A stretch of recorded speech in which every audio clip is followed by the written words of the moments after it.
Hola, ¿qué tal? Esta es la clase número 6 de Perspectiva Filosófico-Pedagógica 2. Estábamos viendo los textos de Rodolfo Kusch. En las dos clases anteriores hablamos de América Profunda, la principal gran obra de Rodolfo Kusch. Y en esta clase vamos a hablar de Geocultura del hombre americano, que es el segundo texto de Kusch que tenemos en este eje número 2 titulado Originarios, que es posterior, es uno de los últimos textos que escribe y que es realmente muy importante y muy interesante. Geocultura del hombre americano de Rodolfo Kusch es del año 1976. Por supuesto no tenemos todo el texto, sino una selección de dos momentos en particular. Uno primero, que es el comienzo del texto, que es muy potente, y uno segundo, que nos va a servir para pensar un concepto que en el desarrollo hasta aquí quizás no quedó del todo esclarecido, que es el concepto que esbozábamos en las clases anteriores, fagocitación. Recordemos entonces un poco algunos puntos principales que veníamos tratando.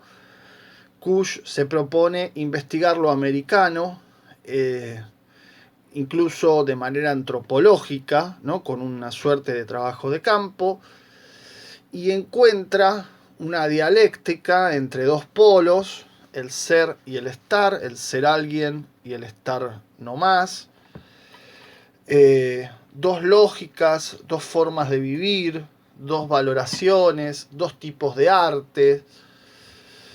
Veíamos la vez pasada, entonces, en esa introducción a América, hedor y pulcritud, ¿no? Una serie de oposiciones muy fuertes.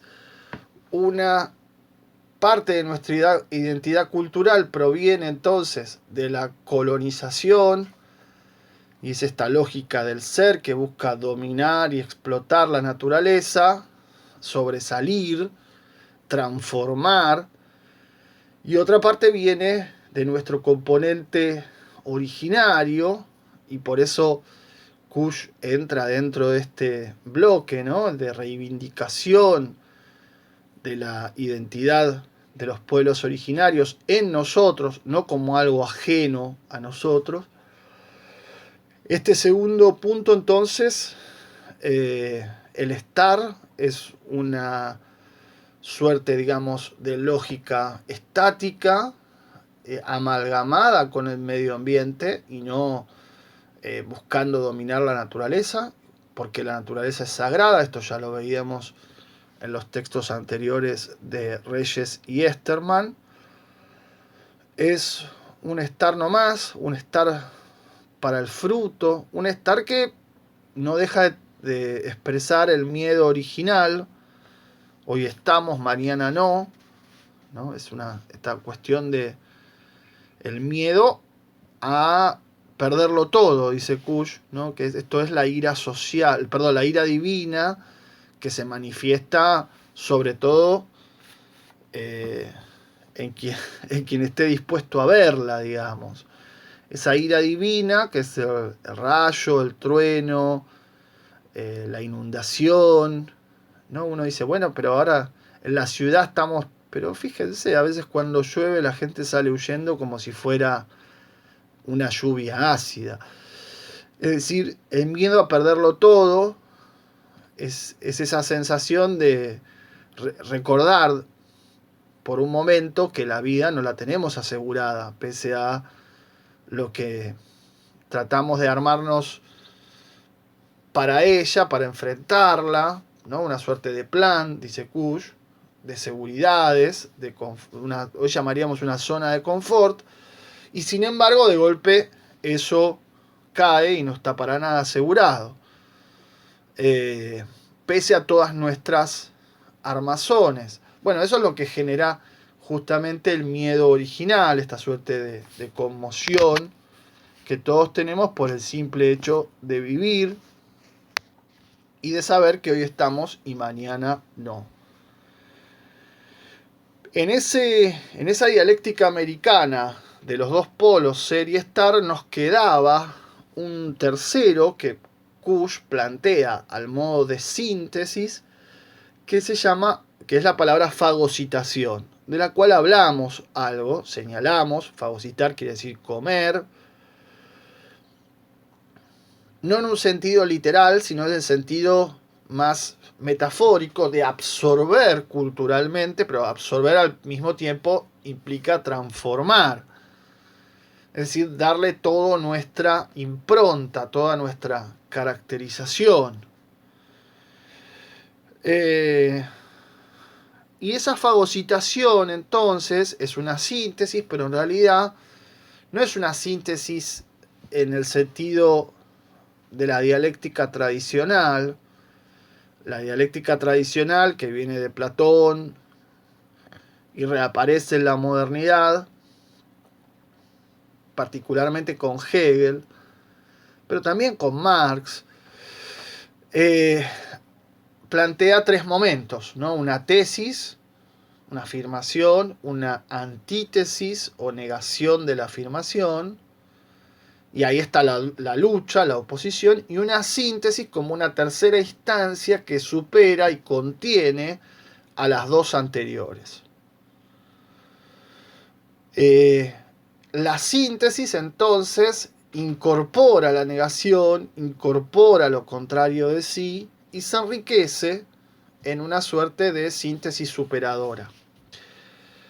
El problema para Kush es que eso, digamos, esa visión de la dialéctica implica un avanzar hacia adelante.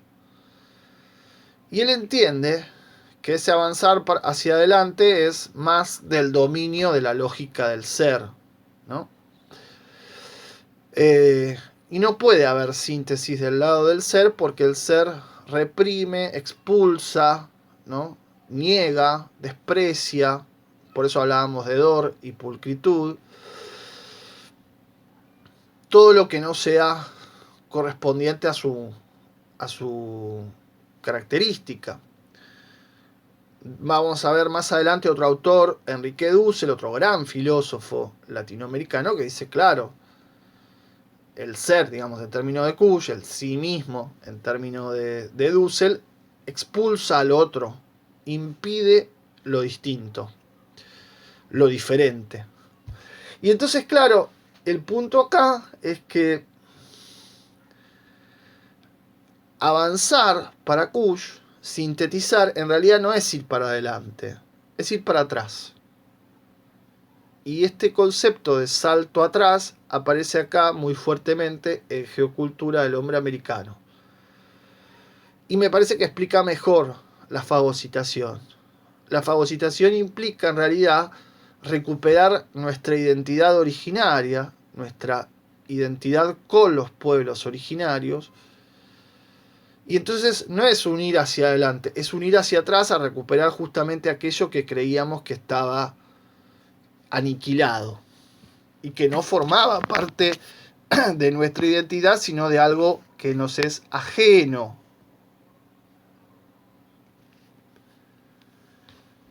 Eso ajeno, o que nosotros creíamos ajeno, en realidad lo tenemos adentro mucho más claramente y fuertemente de lo que creíamos. Solo que, bueno, ahí hay una tensión, ¿no? Entre lo que es nuestro estar, que está a la vez reprimido por el ser alguien o el aparentar ser alguien. ¿Qué es lo que plantea justamente Geocultura del Hombre Americano? Y acá entramos específicamente en el texto, ¿no? La primera parte, del cual vamos a ver el primer apartado, se titula El miedo de ser nosotros mismos. El miedo de ser nosotros mismos. Creo que comenté al pasar en las clases, ¿no? Esta idea de Kush de la expresión me salió el indio. ¿Qué quiere decir me salió el indio de adentro? Bueno, quiere decir eso. Quiere decir que el indio estaba reprimido, muy guardado, pero es lo espontáneo, ¿no? Es lo que sentimos más familiar a nuestro modo de ser. Entonces tenemos miedo de ser nosotros mismos porque toda la vida nos han dicho que somos bárbaros. Bárbaros en un sentido negativo, ¿no? Despectivo.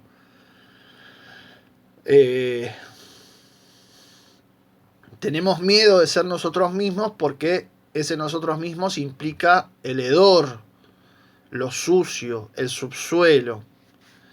Y entonces, dentro del miedo de ser nosotros mismos está el miedo a pensar lo nuestro. Lo nuestro no es objeto de pensamiento, ¿no? Y acá, por eso digo, es tan importante que hablemos de filosofía latinoamericana. ¿Cómo que no podemos pensar lo nuestro? ¿Por qué hay tanto miedo a pensar lo nuestro? ¿Qué está pasando ahí atrás? ¿Qué cosa no queremos asumir? ¿No? Sería el punto. Y esto es muy interesante porque es verdad, digamos, no tenemos ningún problema en pensar, no sé, la crisis del capitalismo mundial, la situación de pandemia que va a generar una crisis económica, pero no hay ningún problema en hablar de cualquier cosa. El problema es cuando hablamos de nosotros mismos. Y entonces, el punto de partida es qué le pasa a la filosofía latinoamericana, ¿no? Ese es habría como tres grandes temas en este primer apartado. Uno es el primero, la dificultad de la filosofía latinoamericana. En relación con esto aparece el problema de la técnica. Y en tercer lugar, el tema del juego y el salto, que se va a enlazar fuertemente con lo que hablábamos de fagocitación. Empecemos por el primero, la dificultad de nuestra filosofía latinoamericana, ¿no? Y fíjense, el texto empieza clarísimo, el estancamiento del filosofar entre nosotros. Estancamiento. ¿Por qué tenemos tantas dificultades para pensarnos a nosotros mismos? Y Kusch arriesga una hipótesis ya de entrada, ¿no? Dice, bueno, algunos creen que es una falta de técnica. Claro, esto es... hay que contarlo un poco más. Recuerden la pregunta de Mariátegui, ¿no? La pregunta de Mariátegui es, ¿existe un pensamiento hispanoamericano? Uno podría cruzarle ahí las preguntas que se hacía Galeano en el texto que les leí una parte que se llama Brecha. Dice, bueno, pero ¿qué? Entonces los latinoamericanos no piensan. Con la filosofía vale lo mismo. La filosofía nace en Grecia en el siglo V antes de Cristo, No hay filosofía latinoamericana. Y efectivamente, esta pregunta, ¿existe la filosofía latinoamericana? Que se hace Mariátegui hace casi 100 años, se la vuelve a hacer otros filósofos. Luego, como Salazar Bondi en 1960 y pico, y reaparece también 2000 y algo, parecida, existe la filosofía argentina, una publicación de la Biblioteca Nacional. La sola pregunta de si existe algo quiere decir que está dudando de su existencia.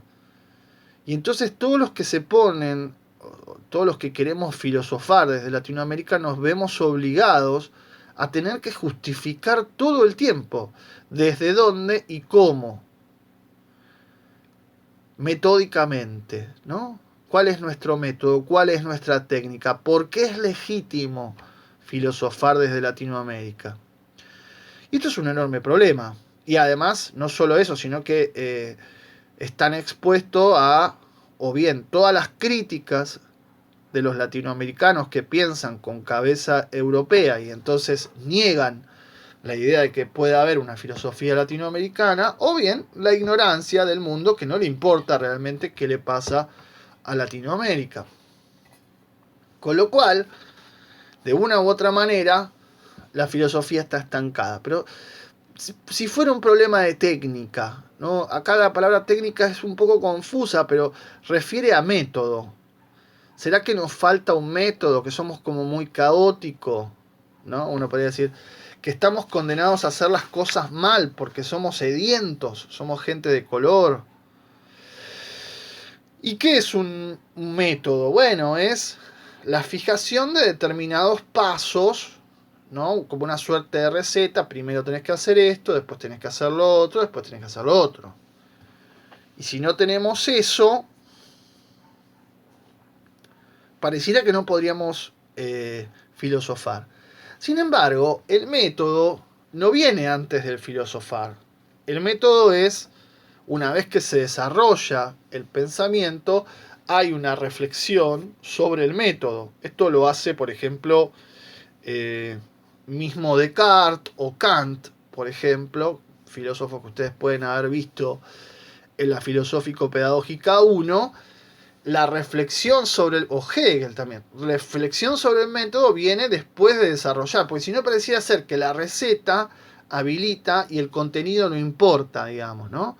Que es un poco el problema que tiene la educación, que todos piden una receta didáctica para, bueno, que no importa qué enseñar, no importa a quién, no importa cómo es mi estilo, importa la receta, ¿no? Entonces, como si la receta fuera una suerte de programa universal para aplicar en cualquier tiempo y lugar, por cualquier persona y ante cualquier sujeto aprendiz, digamos así. Bueno, no es así. Primero viene el contenido, en todo caso después vendrá la reflexión sobre el método. Y de hecho, la gran diferencia, dice Kusch, entre el pensamiento popular y el pensamiento culto, culto entre comillas, culto quiere decir de la gente de la clase alta que se cree culta. Muchas veces es más vergonzosa de lo que uno se puede imaginar. No dejan de sorprendernos, ¿eh? Grandes intelectuales o que se la dan de intelectuales, que se creen intelectuales, en este país dicen cada estupidez que la verdad no sé.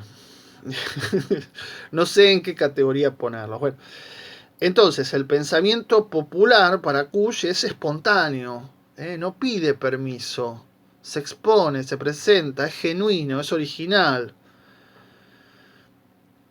Esto aparece en la música, aparece en la escritura literaria, aparece en la pintura, ¿no? El arte se expresa. Y en todo caso después hará alguna reflexión sobre la técnica, sobre todo cuando se bloquea, cuando no sabe cómo decir algo. Pero el decir algo siempre es más fuerte, no pide permiso, no está preocupado por el estilo, no por las buenas formas y demás. En cambio, el pensamiento oculto sí procede al revés. Primero quiere la técnica, generalmente importada de Europa, y después se preocupa por qué decir, ¿no? O sea, primero quiere el método y después le pone cualquier materia a ese método, digamos así. Obviamente, la técnica, el qué, la técnica, el cómo y el qué, el contenido, están de la mano para Kusch. No es que van separados. El tema es que la técnica permite, o sea, el método permite avanzar de una manera segura, ¿no? Como una suerte de camino seguro, donde todo es esperable, digamos, no hay nada nuevo. El método permite eso, prever permanentemente.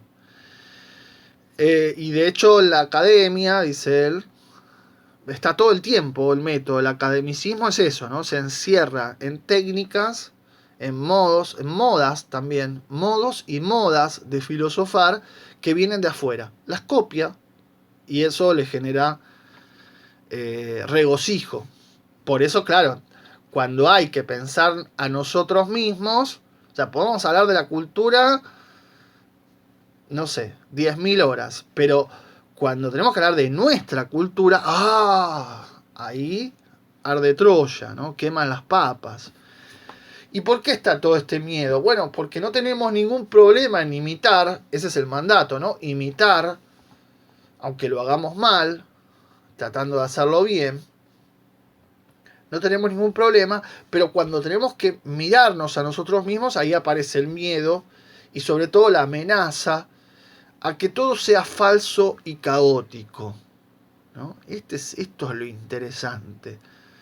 Falso y caótico, porque claro, no está pensado desde nuestra realidad, está traído desde una realidad de afuera. Y entonces, cuando traemos algo de afuera y lo ponemos a jugar acá, acá cambia todo completamente. No es lo mismo. Y ahí es donde está la sensación de caos, ¿no? La sensación de caos, de que todo se puede cambiar, todo se puede alterar y no es como supuestamente tendría que ser. Ustedes agarran un manual, ¿no?, de primaria y ven las calles marcadas, por ejemplo, con la línea peatonal, el cartel de par, el semáforo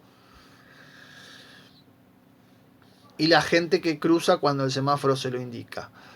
Esto está perfecto, muy bien.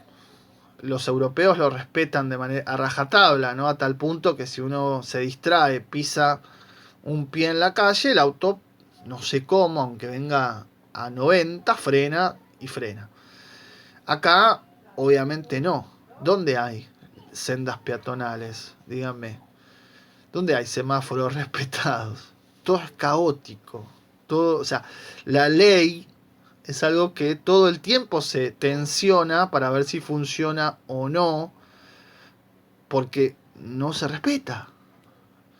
No somos hijos de rigor, porque pensamos que la ley no la hizo un ser prístino, puro y para nuestro bienestar, sino un chanta que generalmente quiere sacar beneficio de eso y arruinarnos a nosotros, y toda la cuestión conspiradora. Pero entonces, ¿qué pasa? Lo que tendría que funcionar no funciona. Lo que tendría que funcionar no funciona.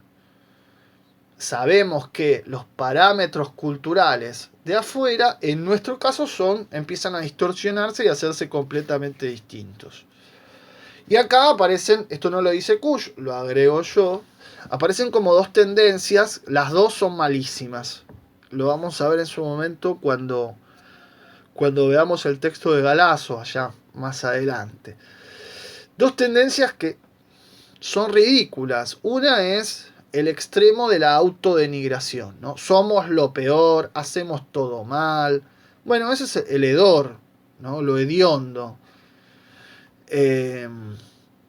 No somos lo peor, no hacemos todo mal. Eso está claro.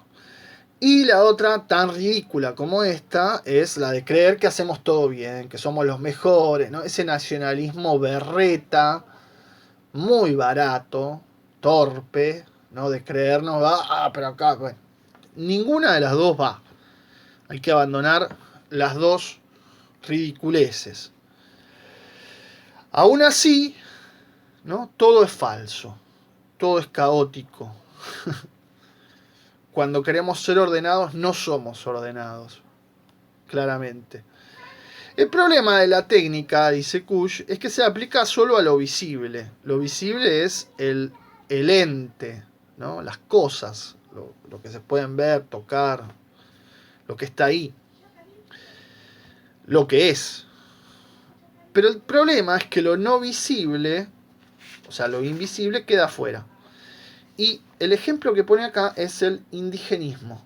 El indigenismo genera fobia, genera miedo, genera lo mismo que generaba el hedor, ¿no? Esta necesidad de desprenderse. Y el indigenismo no es solo, qué sé yo, Maimará, Tilcara, ¿no? No es, de hecho está demasiado turistizado y todo eso, pero no es la Bolivia profunda, es acá la vuelta, ¿no? Los barrios marginales, ahí está esa presencia que le va a caer toda la connotación negativa que podría caerle a, a un indio, dicho así con toda lo negativo. Entonces, con toda la carga despectiva. Entonces, eh, eso no visible, esa parte de la identidad, ese quiste que tenemos adentro, subyacente, y ese rechazo, ese querer desvincularse todo el tiempo del pueblo, es lo que está generando nuestro trauma para pensarnos a nosotros mismos. Entonces, cuando solo vemos lo visible y no vemos lo invisible, esta identidad cultural marcada por el indigenismo, nuestro filosofar se pierde el carácter original, propio, pierde el contenido fuerte relacionado con lo nuestro, digamos así, y entonces se pueden hacer filosofías o profesionales de la filosofía o cosas, pero todos encerrados en la universidad o en cargos del Estado, esterilizados de la calle y del pueblo, ¿no? Es decir, filosofía académica que nada tiene que ver con la vida, cuando la filosofía siempre estuvo vinculada con la vida. Y entonces se pierde el filosofar por el miedo a la no técnica, por el miedo a la barbarie, pero cuando se tiene la técnica no se sabe para qué sirve eso, ¿no? O sea, la filosofía se vuelve realmente formal. Y el punto es que hay como lo que explica esta falta de recuperación de lo propio, de consideración de lo propio, es la separación entre la clase media y el pueblo, ¿no? Claro, la clase media es esa clase tensionada que cuando está mal se vuelve más popular y cuando está bien se vuelve antipopular. Quiere separarse de la negrada, ¿no? de la clase baja. Y dice Kush una cosa contundente, ¿no? Por eso no hay universidad peronista, ¿no? Acá hay un tema con... El peronismo creó una universidad, la Universidad Obrera, hoy es la UTN, ¿no? Cerrada, luego, y reabierta con el nombre de Universidad Tecnológica Nacional. El peronismo, recordemos, también, claro, es un movimiento de la negrada, ¿no? Es el movimiento que llevó a los negros a la Bristol de Mar del Plata, que les dio vacaciones, que les dio aguinaldo, o sea, les dio. Generó las condiciones para que eso se convierta en derecho, vamos a decir correctamente las cosas. Y se fortalecieron los sindicatos con hoteles, con complejos turísticos, y el descanso no pasó a ser un privilegio de clase. Bueno, el peronismo históricamente es el que aseguró la educación superior gratuita, estatal y gratuita. Sin embargo, eso no aparece reconocido y uno podría decir la universidad,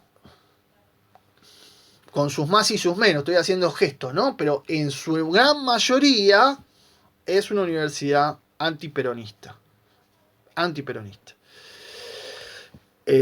Lo fue durante mucho tiempo, por lo menos. Y el tercer punto que les marcaba de este texto es la cuestión del juego y el salto. El juego, la noción de juego, bueno, tiene toda una carga, toda una historia, la filosofía es muy interesante. El juego implica una técnica porque supone una serie de reglas que hay que respetar. Cuando uno juega hay determinadas reglas. Hacemos esto vale así, así no vale. Bueno, pero también es algo más.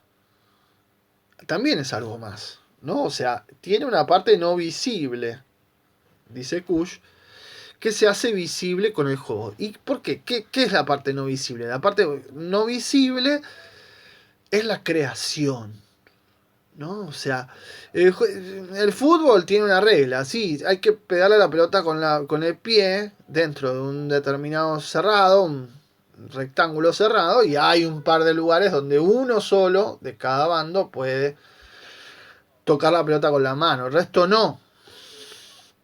Ahora, todo eso no explica a los grandes jugadores de fútbol.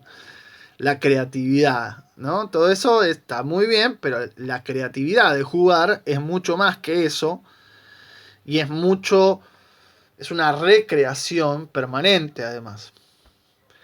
Y en este contexto del juego aparece esta segunda palabra, que es la palabra salto, pero curiosamente no como un salto hacia adelante, podemos pensar en la rayuela acá de Cortázar, sino como un salto hacia atrás.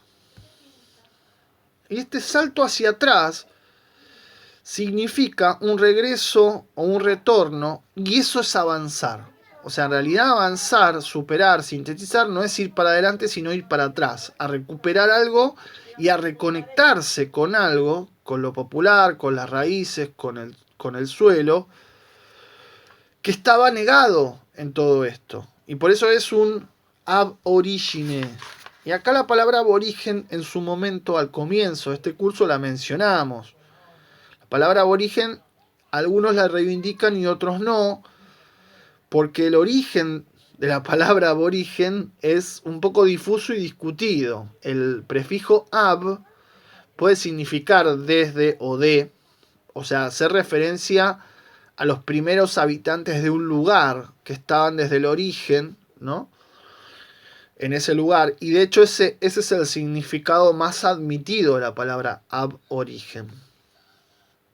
Pero al mismo tiempo el prefijo ab significa separación o privación.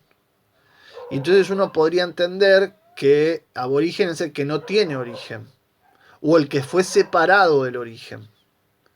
Con lo cual hay toda una discusión ahí, sin solución, respecto de si es una palabra que aceptable o no para hablar de los pueblos originarios, por ejemplo. Por supuesto que sacándole, sin dudas, la connotación negativa, ¿no? Decirle a alguien aborigen de modo despectivo como para negar, como para ponerlo por debajo, digamos. Entonces, concluye este apartado Kush diciendo somos débiles frente a lo que deberíamos pensar y por eso la importancia de lo simbólico y de lo popular.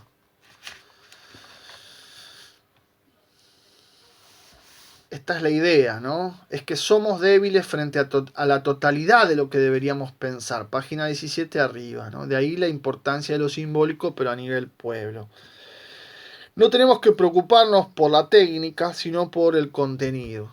Ahí está el punto. Por ahí tenemos que ir. La creación de mundos, de símbolos, el qué, pero con acento, ¿no? Bueno, por ahí va la cuestión.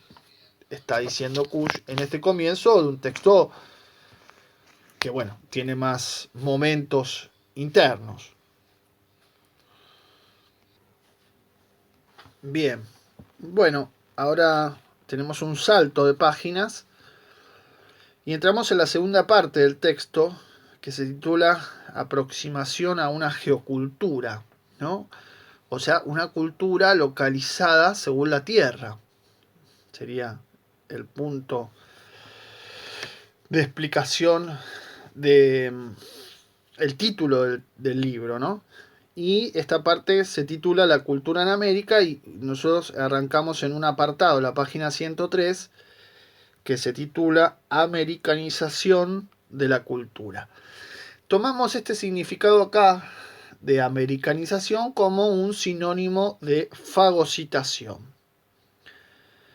La idea tesis, afirmación que hace Kush es que América está en transformación y tiene que americanizarse, ¿no? La cultura tiene que americanizarse. Obviamente hay dos grupos contra esta americanización. Está la derecha, que siempre busca copiar a Occidente, o sea, negar lo propio como hediondo. Y está la izquierda, que también copia filósofos marxistas como una receta, como una técnica, y en definitiva teme a la revolución cultural, teme a la americanización. ¿Pero qué es esta americanización? En primer lugar, tratemos de deslindar lo que no es. No es, dice Kush, algo emblemático, lírico o delirante, ¿no? Por ejemplo, buscar antecedentes asiáticos o europeos. Para justificar la cultura americana no necesitamos irnos o al lejano oriente, ¿no? Y buscar antecedentes ahí, o buscar en el Medio Oriente, o buscar en Grecia y Roma. Estos son cosas que suele hacer la élite, ¿no? Los pensadores de la élite. Por ejemplo, Sarmiento, ¿no? Sarmiento de su Facundo busca similitudes de la Pampa con el desierto de Medio Oriente, o mismo Leopoldo Lugones, para hablar de otro gran escritor, que bueno, dice que descendemos de los griegos y de los romanos. No es algo así, no es algo así. No es, podemos agregar, la americanización, poner a los indios en museos y verlos como algo ajeno. Esto ya lo habíamos señalado. América está mucho más presente y viva en nosotros de lo que creemos o de lo que estamos dispuestos a asumir. No hay que preguntarle al indígena, dice Kush, para repetir lo inveterado, o sea, lo antiguo, lo que está arraigado, una suerte de folclorismo. Esto también, ¿no? Una suerte también de turistización de nuestra cultura, como si fuéramos turistas que la vemos y entonces, ay, qué lindo, mirá, participamos del carnaval, qué interesante, bla, bla, bla. Pero todo como algo ajeno, todo poniendo lo americano fuera de nosotros para no comprometernos. Entonces, lo americano y la americanización no es una cosa que está fuera de nosotros. Sí es, dice Kush, una verdad que debemos asumir, que implica una profunda decisión, que implica un despiadado aquí y ahora, el estar, ¿no? El estar no más. Una suerte de enfrentamiento con nosotros mismos, con esta parte no asumida de nosotros mismos, y sacrificarse, ¿no? Por América, sacrificarse porque esta es la región del dolor, ¿no? Del sacrificio, del desgarramiento, y no sabemos qué va a salir, ¿no? Dicho esto, 1976, pensado hoy, en condiciones de pandemia, cuando está llegando y están empezando a disparar los números y se empieza a ver de nuevo esa desigualdad terrible que veíamos ya en las venas abiertas, histórica, de América Latina, y bueno, es dolor, América Latina es dolor, es sufrimiento. Entonces, esa es nuestra realidad. Él propone una reflexión cultural. La reflexión, la palabra reflexión significa mirarse a sí mismo, justamente, pero es una suerte de detenimiento, ¿no? E inversión del pensar cotidiano. En el cotidiano lo que hacemos es generalmente actuar sin reflexionar demasiado. A lo sumo, en determinados momentos, uno podría decir en situaciones límites o cuando quedamos perplejos frente a algo, ahí reflexionamos, ahí volvemos. Pero ¿quién es capaz de reflexionar, no? Y entonces dice, bueno, en América nadie piensa, la reflexión se queda en el comienzo, después se realiza a través de un esquema importado, o sea, una técnica.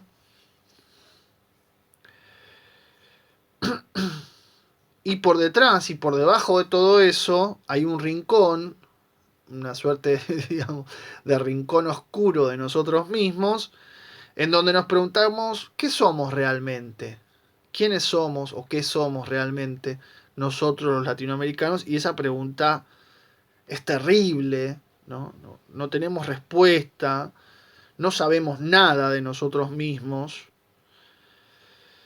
aparece alguna verdad traída de afuera para encubrir nuestra miseria, nuestra suciedad, para tratar de ser algo que no somos, y entonces se da una visión desgarrada, ¿no?, de nosotros mismos, que no se puede consumir, que no es útil, que no es turistizable, podemos decir. Y esa visión desgarrada, dolorosa, de nosotros mismos, para Kush, ese es el punto de partida para la creación de una cultura americana, ¿no? Hay que crear todo el mundo de nuevo, de vuelta. Y aunque uno diga, no sé cómo se hace eso, no importa, hay que hacerlo. Porque no hay una manera de decir cómo se hace, no hay una técnica, sino que hay que simplemente asumir ese salvajismo, eso hediondo. Por eso el salto es volver atrás, ¿no? Esa barbarie, ese es nuestro modo de ser. Y acá aparece una referencia a un brujo, ¿no? El brujo de Tiahuanaco, que le dice una frase: el mundo es así. Y todo un problema con el estar, que pareciera ser que es una suerte como de resignación frente a la vida, como que no se puede hacer nada, ¿no?, que estamos indefensos. Y para Kush en realidad eso no es tanto resignación, sino más bien un volver al suelo, ¿no? Volver al suelo, porque el suelo, como la raíz, nuestra raíz es el estar, el suelo es lo que da sentido, da fuerza, da vivacidad, da autenticidad, podríamos decir, a la revolución cultural. Y este es el tercer punto que tenemos acá, el verdadero sentido del suelo. El suelo es lo que está detrás o debajo de toda cultura. De hecho, hablábamos, ¿no? El estar es el subsuelo social, lo que está incluso por debajo del suelo, porque lo hemos llenado de baldosas el subsuelo. Y sin embargo, pese a las baldosas, vamos a ver que los yuyos brotan igual, ¿no? Entre medio, al costado, en algún punto hay una rajadura y brota el yuyo. Por eso es importante tener los pies en el suelo, ¿no? Tener los pies en el barro, en la tierra. A veces es nuestro punto de apoyo espiritual, aunque no sea visible. El suelo es lo marginal desde el punto de vista social, pero es nuestro arraigo y es el sentimiento de estar prendido, caído, ¿no?, de estar y no estar, como decíamos. Y acá es donde tiene sentido la vida, ¿no? Entonces, se da una paradoja de la cultura, que por un lado es una revolución cruel, que quiere cambiarlo todo, pero por otro lado es nuestro lugar en el mundo, la vida acá y ahora, o como dice Kush, el domicilio definitivo. La palabra cultura, tan importante para esta revolución, viene de cultivo, ¿no? Cultivo. Y de hecho el educar también viene del conducir el cultivo. Cultivarse a uno mismo quiere decir formarse, educarse, culturizarse. El problema es que no sabemos cultivar, porque no sabemos dónde está la semilla. Esta metáfora es muy fuerte, ¿no? O sea, estamos buscando el contenido propiamente americano. Y entonces hay que ver quién la está pisando, dice Kush. ¿Quién está impidiendo que germine en nosotros, en este lado del mundo? Y por eso el brujo, dice, sabe mucho más de esto que nosotros mismos. Porque el brujo lo que te está diciendo entonces es: deja brotar la semilla. La semilla está ahí. Está en nuestra vida cotidiana, en nuestro sentir más propio y menos hipócrita, ¿no? Bueno, será cuestión entonces de conseguir que brote esa semilla, conseguir que seamos creativos, y no hay otra manera que asumiendo nuestra suciedad, nuestra hediondez, nuestro suelo, nuestras raíces, pero no ya como algo negativo, sino como nuestro auténtico modo de ser y de estar, sobre todo, en este mundo. Bueno, nos reencontramos la próxima.